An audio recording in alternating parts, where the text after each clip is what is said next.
refused and walked to the locker room in the third quarter as we welcome everybody back to Toyota Warriors post-game live. I'm going to get these gentlemen's thoughts here because you guys played at a high level. Never seen anything. Seen it a couple times in football. Not sure we've ever seen it in basketball, but he basically quit on them. John Lynch asked Devondre Campbell, hey, what's the deal? You don't want to play? So the Niners are looking to suspend him because if they cut him, he'll be allowed to sign to another team and make more money. And they're saying, no. You quit on us. We're going to suspend you to make sure that you don't latch on to a playoff team and make more money. Just a bizarre situation. Yeah, this is a really strange situation, Bonte, because as a player, I start to think of everything that goes into a season. Like you go through the off season, you're training, getting ready for the season, you're practicing together preseason, then you get into the season, and everybody is going through their own fair of struggles. And we fight through a whole lot. That's why at the end of the season, it's considered a brotherhood because you go to the foxhole together in the season. And so when you have a situation when a coach wants to play you and you say, I don't want to play, or you go, there has to be more to the story than just this, because I can understand it as a player and everybody else feels betrayed in a situation like that. So yeah, when it gets to the point of suspending him, not suspending him, it's deeper than that. In a locker room, you want to trust that the person next to you has your back, and when you go out there onto the floor, that you guys, no matter what, winning or losing doesn't matter. We started this thing together, we finished it together. Yeah, I'm not aware of the extenuating circumstances, but just from the facts that you mentioned, Bonte, refusing to enter the game for your teammates, I think once you do that, you walk off the field, you walk through the locker room into the parking lot, you never walk back. I think that's kind of obvious, right? And Festus mentioned, I think to me, the biggest thing is when you're a teammate, having your trust in the guy next to you, that you're going to follow out the game plan, that you're prepared each and every day. That's what a professional is. Now, this guy's played, I think, 10 or 12 years. So this, I'm not saying it could be some extenuating circumstances that we don't know about, but as far as that action, that's hard to ever come back into that same locker room. Yeah, incentive-based deal. He was a couple incentives away from making another $500,000, but he was going to play at some point. But Charvarius Ward, who just lost his daughter, unfortunately, said after the game, I'm going to paraphrase here, he basically said that was some sucker stuff, and he should be cut. George Kittle said had he found out during the game, things could have got really bad on that sideline there. So the players are outspoken after the game as well. That's back to the trust situation. And you don't want this in your locker room either. Everybody, you're going through a season. You don't want to have – you're going into battle every night. You don't want to have battle in your locker room. So that's why a lot of teams – think about the Warriors, for example. They pick high-character guys because you don't want to have this friction while you're going into battle and trying to figure out a season of things. So this is something that this is just an ugly situation. No doubt about that. All right, what wasn't ugly was Draymond's jump shot tonight. He made 5 threes. It wasn't. No, he's been good. It's been pretty ugly. Like that segue? It's pretty good, huh? Oh, that was a hell of a transition. I'm telling you, man, it wasn't ugly. And it hasn't been ugly all season. Last 2 seasons. Last 2 seasons. Last year, what was it, 38.5% from the three-point line? This year, he's been flirting with the 40 percentile when it comes to three-point shots. And really, in the first quarter, he gave the Warriors a jolt with 3 threes in that first frame. Go ahead. I'm going to say this is very important to me because this was a strategy of the Dallas Mavericks. This is going to be their strategy moving forward. It makes you second guess that when Draymond's knocking these shots down. If Memphis, the next game up is Memphis, they're going to leave him open. He's been doing this now for 2 full seasons. We've seen him do it in the past. His jump shot is back. His aggressiveness is back. And that's whether he comes off the bench or starts. So for the opposing defense, if that's their strategy to leave him open, he can make them pay. Yeah, 3 or 4 in that first quarter, Fezzi. Well, yeah, and he's also coming off the bench. He came off the bench this game. So with Buddy Hield and Jonathan Kuminga out of the bench rotation, that's not a lot of scoring left in the bench. So Draymond Green understanding that, he knows he's a high IQ player. So he comes into the game understanding his role. I got to be more aggressive. They're going to leave me open. I'm going to knock this shots down. And he's doing a great job of that. 5 threes tonight from Draymond. He definitely did his part defensively, offensively. And, this is what you want to see more and more from Draymond if they leave him open. Zero hesitation, which I really liked. And so he played a great game tonight. And like I said, I think if opposing defenses, if that's going to be their strategy, Draymond can make them pay. 21-7-4 tonight for Draymond Green, and right now he's at the podium. What's the best way to process 27 made threes in a loss? Defense. I'm not sure what the best way to process it is, but the answer to the problem is defense. Did you see that from the get-go when they arrived at 46 first quarter points? Yeah. I think they scored the first 9, 11 possessions, something like that. You got to set a tone. And that's the tone you set. It's a good team. The team went to the Western Conference Finals, or finals. The finals. So you set that tone. It's hard to stop a team. You know, you can do that against the bum teams, but you set that tone against a great team, you're going to have a hard time catching up. To follow up on that, the tone, you set a defensive tone. You're not starting at the moment. What are you watching when you see them sort of rattle off those points from the bench? Just no force. You know, Luka played awful last game that he played, and he made it a point to come out and correct the mistake. And you could see it from the gate. And he did exactly what he set out to do. Imposed his will, and everybody else over there fell in line. Luka was obviously great.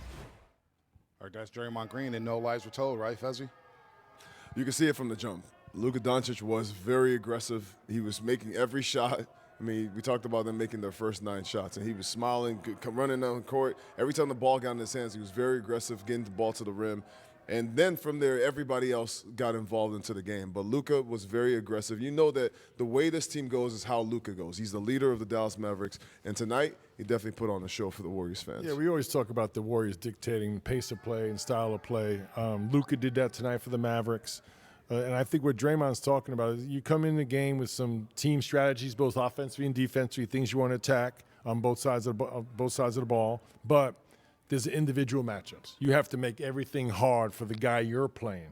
And look, that's ultra hard with Luka and Kyrie, but it still has to be, they have to work for everything. They can still get their numbers, but to start the game, it was a little too easy for Luka. He got comfortable, and everyone got comfortable on as teammates. Dallas, check this box score out in the first quarter before we hear from Klay Thompson. 17 of 26, 65% in the first quarter, 8 of 13 from 3.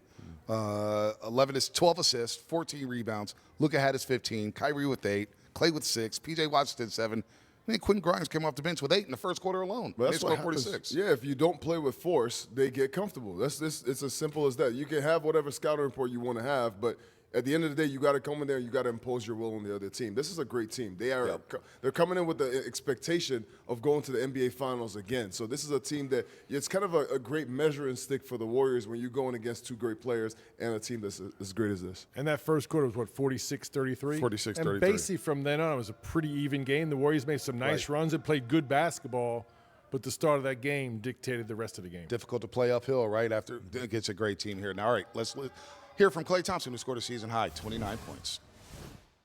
An NBA record for three-pointers made for both teams. Just what do you think about the shot making in that game? That's good because I saw what Charlotte and Chicago did. So it's nice to counter that because a lot of fans think too many threes are being attempted. So it's nice to show that shooting is still incredible in this league. I really believe as the game gets longer as far as years played, maybe it'll be a 4-point line one day. I mean, what does it just say about y'all that the other team can hit 27 threes and you guys can still win? Well, thankfully Luka had a historic type night, and shows that we can outscore anybody, but at the same time we gotta hone in on defense a little better because if we want to do what we want to do, it's very important that we don't let the opponent shoot that well from the field. Like obviously, like, the result was different with you guys coming out with the win this time around. But how did it compare to the last time you were here? What's your comfort level coming into this building now? I love shooting in Chase Center. I mean, I've been lucky enough to set records here and have incredible memories. So I try to tap into that every time I'm back, and it's just as fun as the first time I came back, especially seeing all the number 11 jerseys and seeing the young fans and seeing how much of an impact I was able to have while I was here. Makes me incredibly proud of what I was able to do. And we're a little over a quarter. All right, it's time to fly above the rim, courtesy of OAK. And what we have? Who is it? Who is it? Steph Curry up the floor, too.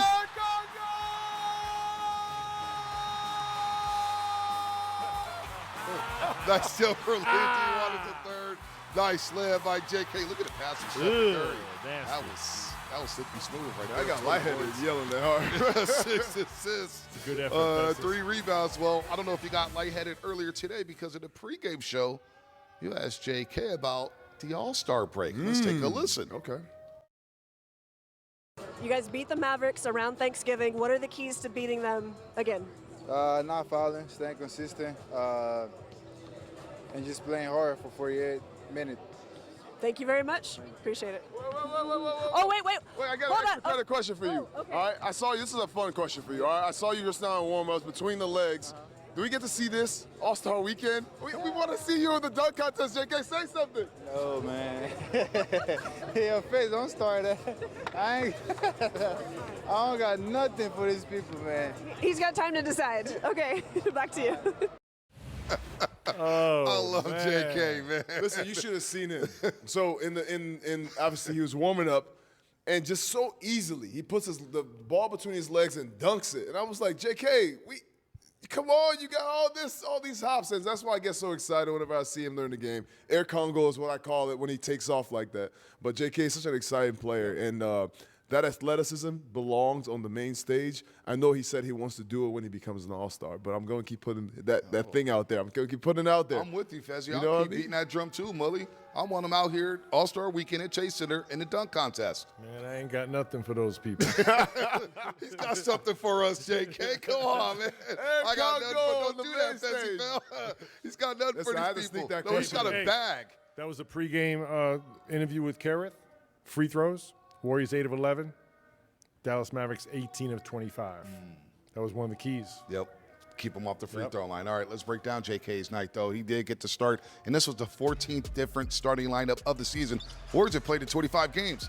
14 different starting lineups. But J.K. 6 assists, a season high, 9 of 15. We love the efficiency. Didn't settle for the three-point shot tonight, 2 of 3 from the perimeter, and he got himself a nice little 20 burger. Man, I saw a few things that I love from J.K. I saw him attack the bigs, and these are big shot blockers. That's an incredible finish. You know he can do this, catch lobs, but he was finishing over big guys, shot blockers. His athleticism, ability to really sky high.